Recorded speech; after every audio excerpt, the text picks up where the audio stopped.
வணக்கம். Welcome to கதை திரட்டு. இந்த வீடியோவில் நம்ம என்ன கதை கேட்க போறோம்னா, எழுத்தாளர் PVR அவர்கள் எழுதிய ஆலமர விழுதுகள் கதையின் 8வது பகுதி. நம்ம சேனலை இது வரைக்கும் சப்ஸ்கிரைப் பண்ணாதவங்க சப்ஸ்கிரைப் பண்ணுங்க. பக்கத்தில் இருக்கிற பெல் ஐக்கானை கிளிக் பண்ணி ஆளுங்கிற ஆப்ஷனை ப்ரெஸ் பண்ணுங்க.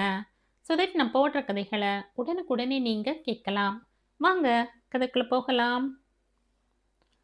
ஏண்டா ராமு, தெரியாம தான் கேக்குறேன். இப்ப யாரு பிரச்சனையில மாட்டின்னு இருக்கா? நீயா இல்ல அந்த ஜட்ஜா? கேட்டார் அனந்தராமன். விஷயத்துக்கு வரனேப்பா. சரி வா. அந்த ஜட்ஜ் ஆபீஸ் ஃபைல்களை தலை கீழா புரட்டித்து, நான் 1.5 வருஷம் அந்த பகுதியில் பதவி வகிச்சிருக்கேன். நானும் என் கை அரிப்புக்கு அள்ளி எடுத்திருக்கேன்னு அது நினைச்சிருக்கு. நான் அட்வொகேட் அனந்தராமனுடைய புள்ளை. அந்த வழிக்கெல்லாம் போக மாட்டேன்னு அதுக்கு தெரியல. சின்ன வயசுல தப்பிச்சுண்ட, இப்ப மாட்டின்னு இருக்க. சின்ன வயசுலயே குத்தம் செஞ்சேன். அது உங்களுக்கும் தெரியும். தேவை என் புத்தியை வக்கரிக்க செய்தது. டெஸ்ட் மேட்சுக்கு நான் 100 ரூபாய் எடுத்தது உங்களுக்கு தெரிஞ்சது. நீங்க முகம் கொடுத்து என்கிட்ட பல நாள் பேசல. அதுவே எனக்கு ஒரு பெரிய தண்டனையா பட்டது. அப்புறம் நான் என்னை மாத்திண்டேன். தெரியும் என்றார் அனந்தராமன். அவருக்கு ராமவை பற்றி என்றும் ஒரு தனி பெருமை உண்டு. மூர்த்தி தப்பே செய்யாதவன். ரங்கா கோழை. தப்பு செய்ய ஆசை உண்டு, ஆனால் தைரியம் கிடையாது. ராமு தப்பு செய்தாலும் உணர்ந்து திருந்தினவன். ஒளிவு மறைவு என்பதே அவனுடைய பேச்சில் கிடையாது. பணம் திருடினாயா என்று கேட்டால் உடனடியாக ஆமாம் அல்லது இல்லை என்ற பதில் கிடைத்துவிடும். இப்ப நீ ஒரு தப்பும் செய்யலையே. நான் மனசறிஞ்சு எதுவும் செய்யல. நீங்க எனக்கு கொடுத்த பணத்தில் 8 கிரவுண்டு நிலம் வாங்கினேன். வீட்டுக்கு ஃப்ரிட்ஜ், அலமாரி, டைனிங் டேபிள் செலவு செஞ்சேன். இன்னைக்கு என் சம்பளத்தை தவிர வேறு எந்த விதமான வரும்படியும் இல்லை. அப்ப ஏன் பயப்படுற? கலவர கூட்டத்தை கலைக்க குண்டாந்தடியை வீசறா. கண்ணீர் புகை குண்டையும் சுடுறா. அடி படுறவாள் எல்லாம் கலவரம் செய்தவரா ஆகிவிட முடியுமா? நன்னா பேசுற. ஜட்ஜு தன்னோட வயிற்று வலியின் மேலுள்ள எரிச்சலில் 14 ஆபீசர்கள், 10 தலைமை குமாஸ்தாக்கள், 3 என்ஜினியர்கள், 4 MLAக்கள், 2 முன்னாள் மந்திரிகள் எல்லோரையும் அழைத்து போட்டிருக்கிறார். 14 பேரில் நானும் ஒருவன். இதை சொல்லத்தான் இங்கே வந்தாயா? ஆஹா, இது மட்டும் இல்லை. இன்னும் 7-8 நாளில் என்னை சஸ்பெண்ட் செய்வார்கள். பாதி சம்பளம், கோர்ட்டு செலவு, வக்கீல் ஃபீஸ்னு நிறைய ஆகும். நானும் ஒரு வக்கீல்தான். இந்த மாதிரி கேஸ்களுக்கு TK கணேசன் தான் ஏத்தவர் என்று ஒரு 7-8 ஆபீசர்கள் முடிவு எடுத்திருக்கோம். நீங்க civil side lawyer. Civil original அப்பல்லேட்னா உங்களைத்தான். சரி கணேசன், இப்ப நான் என்ன செய்யணும்? உதவி. பணமா? வேற என்ன உதவிக்கு ஒரு புள்ளை தன் அப்பாவிடம் போவான்? அப்பா இருக்காரா இல்லையான்னு திரும்பி பார்க்காத புள்ளை கூட ஒரு பிரச்சனை, அதுவும் பண பிரச்சனை வர்றப்போ அப்பன் காலை பிடிக்கத்தானே ஓடுறான். அனந்தராமன் நெகிழ்ந்து போனார். ராமு தன்னை பற்றியே மனசை திறந்து பேசி காட்டுகிறான். எவ்வளவு? திட்டவட்டமா சொல்ல முடியாது அப்பா. இப்போதைக்கு 5000. அப்புறம் அது ஏறிக்கொண்டே போகும். கேஸ்னு வந்தா ஒத்தி வைப்பு தான் இழுத்து கொண்டே போகுமே. முடிகிற வரையில் அரை சம்பளம், முக்கால் சம்பளம். அனந்தராமன் கண்களை மூடிக்கொண்டார். அவருடைய பிள்ளையின் பெயர் அடிக்கடி பேப்பர்களில் வரும். அனந்தராமனுடைய பிள்ளையின் ஊரில் பேசிக் கொள்வார்கள். குடும்ப கிளைகளில் ஒன்று தனியாக போனதோடு நிறுத்தி கொள்ளவில்லை, அழுகத் தொடங்கிவிட்டது. அவர் பண உதவி செய்ய தயங்குகிறார் என்று ராமு நினைத்திருக்க வேண்டும். நீங்க குடும்ப சொத்தை பிரிச்சு கொடுத்த போது நான் 8 கிரவுண்டு நிலம் வாங்கினனே, அது இன்றும் அப்படியே இருக்கு. யாரும் குடிசை போட முடியாதபடி கம்பி வேலி போட்டு கதவு பொருத்தி பூட்டி வச்சிருக்கேன். குடும்ப சொத்து விற்க மனசு வரமாட்டேன் என்கிறது. இன்னைக்கு அந்த இடத்தில் கிரவுண்டு 3/4 லட்சம். 6 லட்சத்துக்கு ஒரு பைசா குறைவு இல்லை. உங்க பேருக்கு பணயமாய் எழுதி தர்றேன். குடும்ப சொத்து குடும்பத்திலேயே இருக்கும். அனந்தராமனுக்கு உடம்பெல்லாம் புல் அரித்தது. அவர் ராமுவை பற்றி என்னவோ நினைத்து கொண்டிருந்தார். இவ்வளவு பெரிய மனிதனா இவன்? இப்ப என்ன வாடகை கொடுக்கற? 3 மாசம் முன்பு வரை 400, இப்ப 500. மாச செலவு என்ன ஆறது? கிட்டத்தட்ட 1300. அனந்தராமன் மூர்த்தியை பார்த்தார். மூர்த்தி, என்னப்பா? சீதா இன்னும் சில நாள்ல பம்பாய் போயிடுவா. இன்னி ராத்திரி மெயிலேயே போயிடுவா போல இருக்கு. அதெல்லாம் வீண் பேச்சு. அவ போனதும் ராமவும் ருக்மிணியும் குழந்தைகளும் இங்க வர்றா. மூர்த்தி தலையை ஆட்டினான். என்னப்பா சொல்றேள் என்றான் ராமு. குடும்பம் ஓரளவுக்கு மறுபடியும் இணையிறது என்றார் அனந்தராமன். அது நடக்காத காரியம் அப்பா. எப்ப பிரிஞ்சு போயாச்சோ அப்ப பிரிஞ்சே இருக்கிறது தான் அழகு. அழகு முக்கியம் இல்லை, அவசியத்தை பாரு. ஏன்பா, நான் ஒரு கேள்வி கேட்கட்டுமா? ஜமாய், உங்க உதவி கிடைக்கணும்னா நான் என் மனைவி குழந்தைகளோட இங்கே உங்களுடன் வந்து இருக்கணுமா? இது ஒரு நிபந்தனையா? ஆமாம். இல்லை. அப்படின்னா? நான் கண்டிஷனே போடலை. எனக்கு இப்போ என் தீராத ஆசையை தீர்த்து கொள்ள, என் பல நாள் தாகத்தை தணிச்சுக்க நீங்க 2 பேரும் வாய்ப்பு கொண்டு வந்திருக்கிறீர்கள். நான் ஏன் தவற விட வேண்டும்? ரங்கா, நீ என்னடா அப்படி ஒரு சான்ஸ் கொடுத்திருக்க அப்பாவுக்கு? அவன் சொல்ல மாட்டான், நான் சொல்றேன். மாலுவை ஒரு ஐஏஎஸ்க்கு கொடுக்க போறான். ஆனா பணம் உடை. மாடியில் ஒரு போர்ஷனில் நான், இன்னொன்றில் இவனா? ஏன் கூடாதா? பாலக்காட்டில் ஒரு பழமொழி உண்டு. ஆனா நான் அதை பகிங்கரமாக சொல்றது சரியில்லை. கிராமங்களில் சகஜமாக சொல்லுவா. தெரியும்டா, 2 தலைகள் சேர்ந்து கொள்ளும் 4 சேராது, அதானே? ஆமாம்பா, நீங்க போகாத ஊருக்கு வழி தேடுறீர்கள். என்னுடைய 3 பிள்ளைகளும் என்னுடன் என் கடைசி காலம் வரை இருக்கணும்னு எனக்கு ஆசை, தாபம், ஏன் வெறி கூட. ராம கூறினான். நீங்க உளுத்து போன ஹிந்து அன்டிவைடட் ஃபேமிலியை மனசுல வச்சுண்டு பேசுறேள். தப்பு. காலத்துக்கும் சரி, எங்களுடைய நிலைமைகளுக்கும் சரி பொருந்தாது. ஏனாம், அந்த காலத்தில் குடும்ப நிலபுலன், குடும்ப வியாபாரம்னு ஒண்ணு இருக்கும். எல்லோரும் அதில் ஈடுபட்டார்கள். அப்பா, அதான் கர்த்தா தலைவரா இருந்து வழி காமிச்சார். ஒரு கல்யாணம் கார்த்தினா எல்லோரும் கலந்து கொண்டா. இப்ப பிள்ளைகள் என்ஜினியர், டாக்டர், சார்ட்டர்ட் அக்கௌண்டன்ட்னு தாறுமாறா வெவ்வேறு திசைகளில் போயிடுறா. தம் தம் சாமர்த்தியத்துல சம்பாதிக்கிற பணம் தமக்குத்தான் என்கிற எண்ணம் வந்துடுறது. அப்பன் ஏழையானா திருப்பதி உண்டியலில் போடுற மாதிரி ஏதேனும் அப்பனுக்கு வீசறா. பணக்கார அப்பனா இருந்தா அவன் போன பிறகு ஏதானும் வரணுங்கிற ஆசையில அப்பப்ப ஆசாரிய சுவாமிகளை பார்க்க போதுற மாதிரி பார்க்க வர்றா. நானும் இந்த ரங்காவும் இதைத்தானே செஞ்சுட்டு இருக்கோம் என்றான் ராமு. அனந்தராமன் ஒரு நிமிடம் வாய் அடைத்து போனார். ஆனால் மறு நிமிடமே பேசலானார். என்ஜினியர், டாக்டர், ஆபீசர் யார் எப்படி இருந்தாலும் அவனுடைய சம்பாத்தியம் குடும்பம் என்கிற ஒரு ஊற்றில் இருந்து பிறந்து பீரிடுற வெள்ளம் தானே. எல்லா வெள்ளங்களையும் ஒன்று சேர்க்கிறது கஷ்டமா? கஷ்டம் இல்லையப்பா. ஆனா விளைவுகள்? ஒவ்வொருவனும் தன்னுடைய தனித்தன்மையை பத்தியே நினைச்சுட்டு இருக்கிறப்போ அவன் உள் மனசுல தன் சம்பாத்தியம் தனக்கு பூரணமா பயன் அளிப்பதில்லையே என்கிற தாபமும் எரிச்சலும் வரும். தேர் திருவிழாக்களில் பொண்டாட்டி குழந்தைகளுக்கு கண்ணாடி வளையல் வாங்க கூட கர்த்தா கிட்ட கை நீட்டி நிக்கிற நிலைமை வந்துடுத்தேன்னு அங்கலாய்ப்பான். இதெல்லாம் விவாதத்துக்கு பேசுற பேச்சு. ஏண்டா ரங்கா, நான் இவ்வளவு நேரம் அப்பா கிட்ட தொந்த யுத்தம் செய்கிறேன். நீ மௌன சாமியார் மாதிரி உட்கார்ந்திருக்க. உன் கருத்து என்ன? அப்பா உதவி பண்ணலேனா என் பொன் மாலுவின் கல்யாணம் நடக்காது என்றான் ரங்கா. மூர்த்தி முதல் தடவையாக பேச்சில் கலந்து கொண்டான். அப்பா உனக்கு உதவி பண்ண மாட்டார். ராமுவாவது நிலத்தை மார்ட்டிகேஜ் பண்ண தயாருங்கிறான். நீ டம்பாசாரி மாதிரி இருந்துகிட்டு இப்ப மன்னியின் உந்துதலில் இங்க வந்து விழற. அப்பாவை நீங்க 2 பேரும் பேசாம இருடா மூர்த்தி என்றார் அனந்தராமன். எனக்கு பசிக்கிறது, நான் டிஃபன் சாப்பிட போறேன் என்று சொல்லிவிட்டு ராமு நகர்ந்தான். ரங்காவும் எழுந்தான். அப்பா, அதான் சொன்னானே அவன். அப்படின்னா மாலுவுக்கு என்னைக்கு எந்த கல்யாண மண்டபத்தில் எத்தனை மணிக்கு முகூர்த்தம்னு சொல்லி அனுப்பு. நீ கூட வர வேண்டாம். நானும் உன் அம்மாவும் வந்து ஆசீர்வாதம் பண்றோம். ஆசீர்வாதம்னா என்னன்னு உனக்குத்தான் தெரியுமே. ரங்கா கண்முன் சொர்ணம் தோன்றினாள். ஒரு காளி தேவியின் படம் கண்முன் தெரிந்தது. இங்கே இவர் மூத்த பிள்ளையுடன் குத்தி குதறுகிறார். அங்கே அவள் நார் நாராக கிழிப்பாள். இரு முனைகளிலும் தோல்வி. அது அவனுடைய மிருகத்தின் தற்காப்பு சீற்றத்தை தூண்டிவிட்டது. நீங்க குடும்ப சொத்தை சரியா பிரிச்சு கொடுக்கலை. ஏன் கணக்குப்படி இன்னும் வரவேண்டி இருக்கு. அனந்தராமனால் தம் காதுகளையே நம்ப முடியவில்லை. ரங்கா என்னும் ஒரு கோழையா பேசுகிறான்? இப்படி பேச யார் தைரியம் என்னும் பாலை ஊட்டினார்கள்? நிதானமாக, இன்னும் எவ்வளவு வரணும்னு உன் கணக்கு சொல்றது என்று கேட்டார். கிட்டத்தட்ட 80,000. அதான் மாலு கல்யாணத்துக்கு தேவையாக்கும்.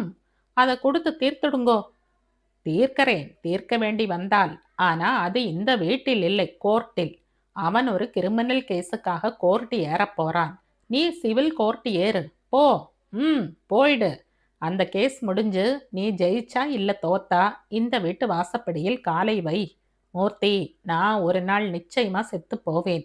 மூத்த புள்ளைதான் கொள்ளி போடணும்னு ஒரு சம்பிரதாயம் இருக்கு. அது சம்பிரதாயம்தான், இவன் போடப்படாது. என் சாவை இவன் பேப்பரில் பார்த்துத்தான் தெரிந்து கொள்ள வேண்டும். அவன் ஏன் இன்னும் இங்கே நிற்கிறான்? போக சொல்லு. அப்புறம் அட்வொகேட் கிருஷ்ணனுக்கு ஃபோன் பண்ணு. சரியா 8 மணிக்கு வர சொல்லு. ரொம்ப முக்கியம்னு சொல்லு. அப்பா, என்னுடைய income tax, wealth tax, gift tax ஃபைல்களை எல்லாம் எடுத்து வை.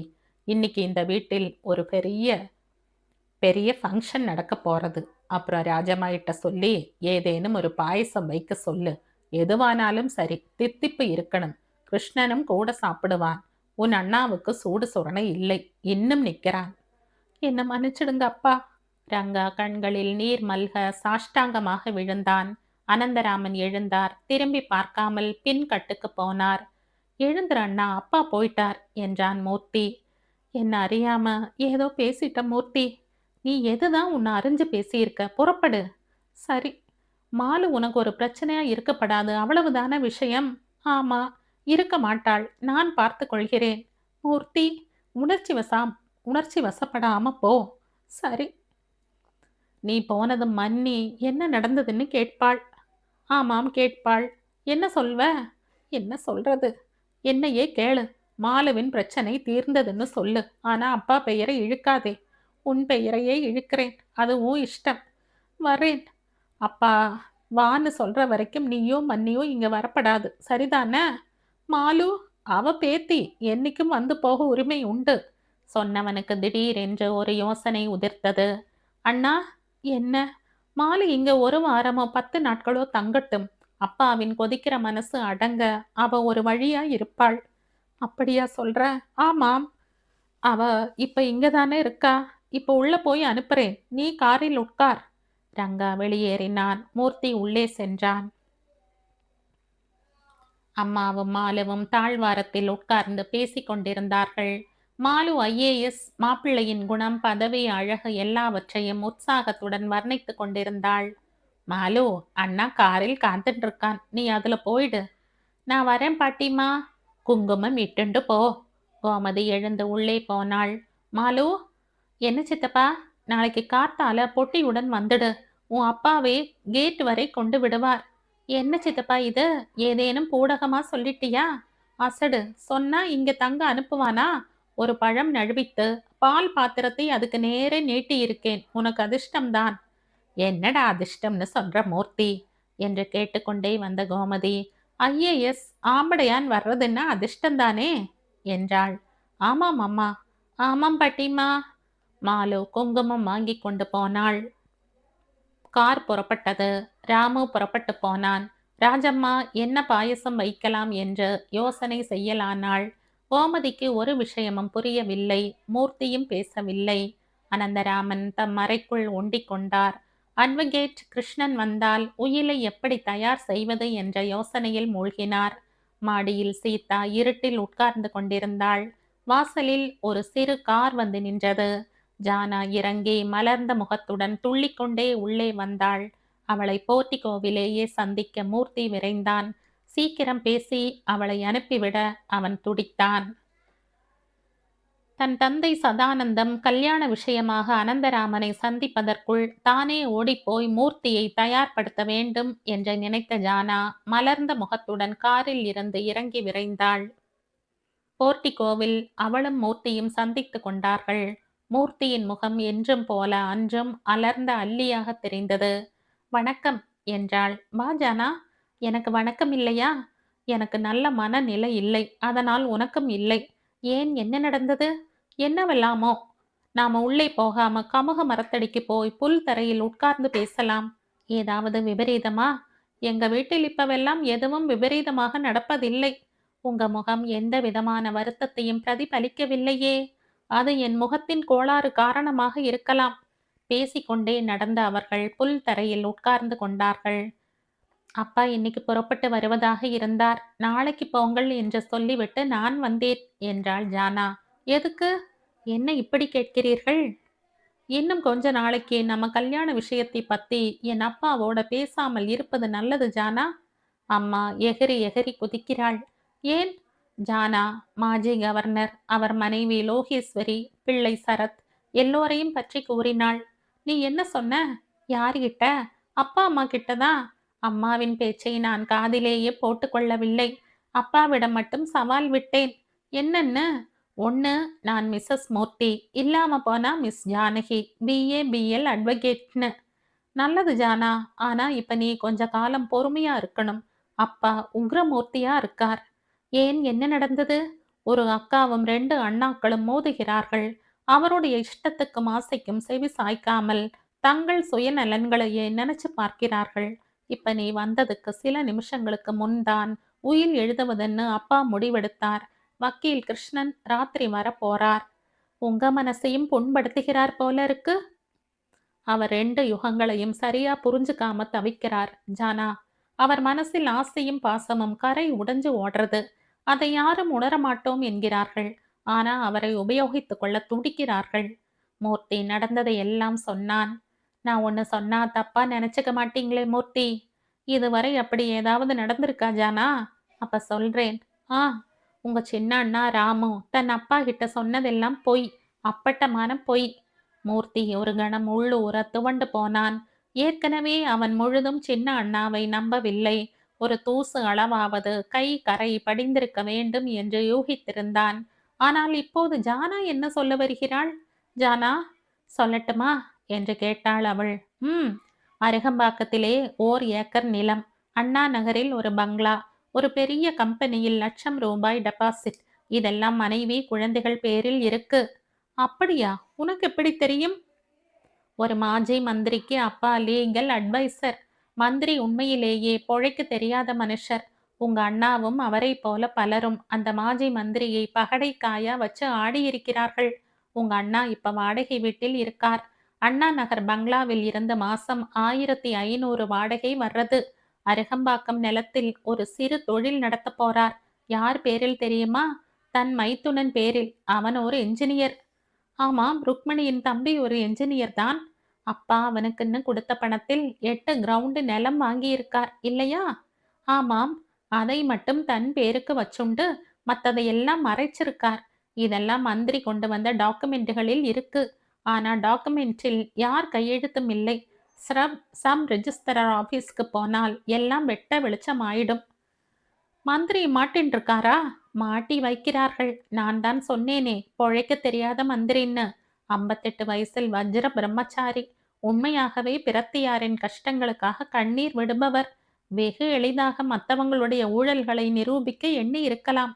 ஆனா அவர் கொள்கை வேறாய் இருக்கு. என்ன? அவர் சொன்னார். நான் என் நிலைமையை சொல்லிடுறேன். நான் மந்திரியாக இருந்தபோது நடந்த ஊழல், பிறர் மீது குத்தத்தை சாட்டுவது பண்பு இல்லாத செயல். நானே ஒத்துக்கிறேன் எல்லா தண்டனைகளையும் என்று சொல்றார். அவர் அப்படி சொல்லிட்டா மற்றவங்களுடைய ஊழல்கள் அம்பலமாகாதுன்னு அர்த்தமா? தம் வாயாலே வர வேண்டாம்னு பார்க்கிறார், அவ்வளவுதான். பயமா இருக்கு ஜானா. பயமா? உங்களுக்கா? ராம உண்மையாகவே நன்னா மாட்டின் இருக்கான். நீங்க ஒண்ணு, அவங்கள போன்றவங்க எதில் இருந்தாலும் எளிதா வெளியே வந்துடுவாங்க. அவங்க பயம் எல்லாம் சொசைட்டில பேர் அடிபடக்கூடாதுன்னு தான். அவன் அப்பா கிட்ட பேசுறப்போ ஏதோ ஒரு கொள்கையின் அடிப்படையில் பேசுறவன் மாதிரி பட்டது. நானே என் அண்ணாவை சரியா கணக்கு போட்டு புரிஞ்சு கொள்ளலை. பெரியவன் கோழை, மன்னிக்கலாம். இவன் தில்லுமுள்ளு, அப்பா மன்னிக்கவே மாட்டார். திடீரென்ற ஜானா பேச்சின் திசையை மாற்றினாள். நம்ம விஷயம், அதான் சொன்னனே, கொஞ்சம் பொறுமை அவசியம்னு. மூர்த்தி, ஆ, நான் என் உயிர் போற வரையில் காத்திருக்க தயார். ஆனா நானும் ஒரு பொண்தானே, என் அம்மா பெத்த குழந்தை தானே. ஜானா, சில நாள்ல எங்க வீட்ல சில மாறுதல்கள் நடக்க போறது. அவ யார் யாரை எப்படி எப்படி எல்லாம் பாதிக்க போறதுன்னு என்னால இப்ப யூகிச்சு பார்க்க முடியல. அப்பா பனை மரங்களை எல்லாம் ஆலமரமா ஆக்கணும்னு பார்க்கறார். அவரோட ஆசை தப்போ ரைட்டோ நான் வாதிக்க தயாரா இல்ல.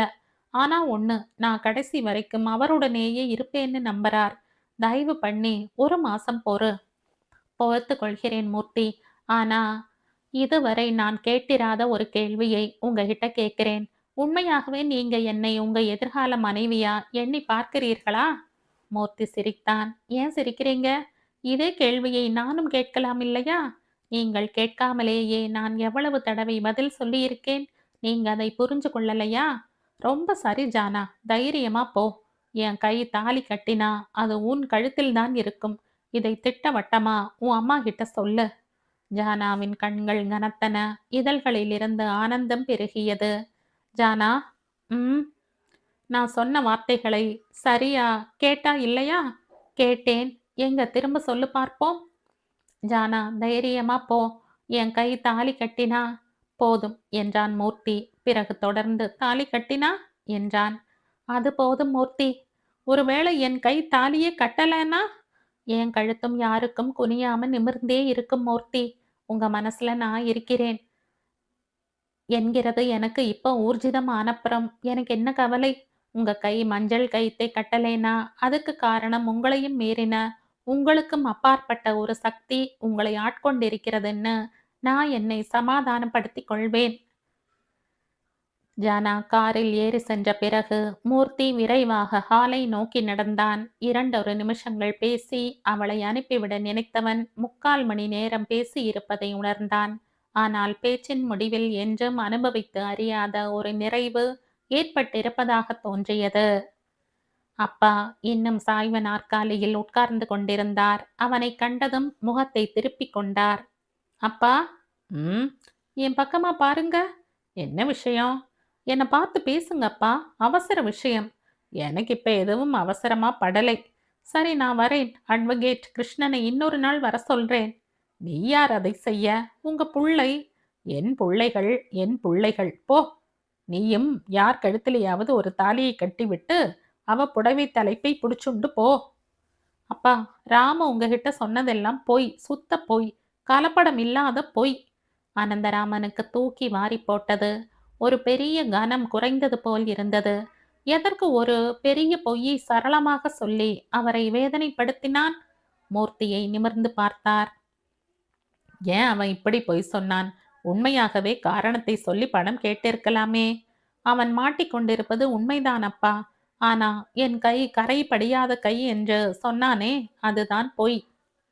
பொண்டாட்டி பேரில் அருகம்பாக்கத்தில் 1 ஏக்கர் நிலம் இருக்கு. அண்ணா நகரில் ஒரு பங்களா இருக்கு. மாசம் 1500 வாடகை வர்றது. இது தவிர ஒரு பெரிய கம்பெனியில லட்சம் ரூபாய் டெபாசிட் குழந்தைகள் பெயர்கள்ல இருக்கு. உனக்கு எப்படி தெரியும்? ஜானா வந்தாளா? ஆமாம். ஏன் உள்ள வர சொல்லலை? வீடு இருக்கிற கொந்தளிப்பிலே அவள். மடையா, ஜானா நல்ல முத்துடா. என் மனசு கஷ்டப்படுறதுன்னா பொறுக்க மாட்டாடா. அது சரி, அவளுக்கு எப்படி இதெல்லாம் தெரியும்? மூர்த்தி எல்லா விவரங்களையும் சொன்னான். அனந்தராமன் கண்களை மூடிக்கொண்டார். சிறு வயதில் ஆரம்பித்த திருட்டு ராமுவை இன்னும் விடவில்லை. பெரியவனாகியதும் தேவைகளுக்கேற்ப விலகி வசதி பெருக பெருக தீய குணங்கள் மறைந்து விட்டன என்று அவர் நினைத்தாரே, அது தப்பு கணக்கு. என்ன செய்ய? நல்ல சமயத்துல சொன்ன. அதுக்குத்தான் கோவிச்சு கொண்டீங்களே. ராமுவின் 2 குழந்தைகளும் சிறுசுகள்ரா. ஆமாம். இவனால அதுகள் கஷ்டப்படக்கூடாதுடா. அதனால தான் இன்னைக்கு கிருஷ்ணன் வர வேண்டாம்னே. மூர்த்தி, ம், உன் அம்மாவின் வயிறு உன்னை பெத்திருக்கலாம். ஆனா நான் என்ன நினைக்கிறேன் தெரியுமா? நீ என் மனசு பெத்த பிள்ளை. அப்ப எனக்கு 2 அம்மா. போய் முதல்ல பாயசம் வேண்டாம்னு ராஜம்மா கிட்ட சொல்லு. ஏற்கனவே தயாராகி இருந்தா உப்ப போட சொல்லு. இல்ல, நாம எல்லாரும் டம்ளரில் குடிப்போம். அப்ப ஜானாவையும் வரச் சொல். அவள் போயாச்சு. போன்ல கூப்பிட்டு நான் சொன்னேன்னு சொல்லு. ஜட்ஜையும் வர சொல்லு. சரிப்பா. கிருஷ்ணன் வரட்டும். ஆனா உயில் எழுத வேண்டாம். அவனும் பாயசம் சாப்பிடட்டும். உங்க இஷ்டம். இப்ப என் மனசுல ஒரு புதுவிதமான நிம்மதி பிறந்திருக்குடா மூர்த்தி. எப்படி? ராமுவின் சுயரூபம் தெரிஞ்சுடுத்தோ.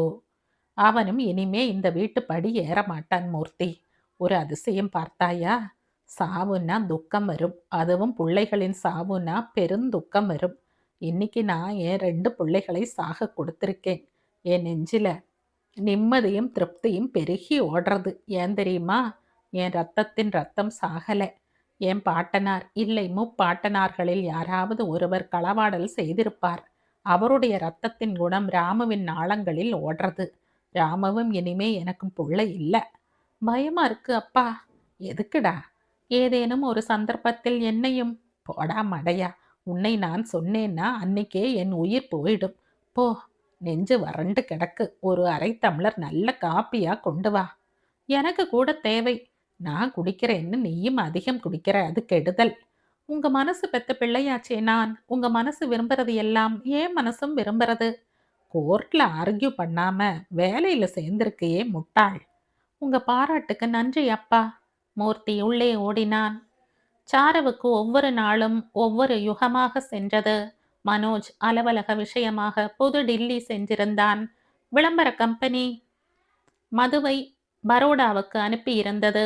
அவன் என்று திரும்புவான் என்று கூட தெரியவில்லை. அன்று மாலை அவன் அவள் வீடு திரும்பவும் சமையற்கார அம்மாள் வேலையை முடித்துவிட்டு வெளியேறவும் சரியாக இருந்தது. உள்ள உங்க சிநேகிதி உட்கார்ந்திருக்காள்.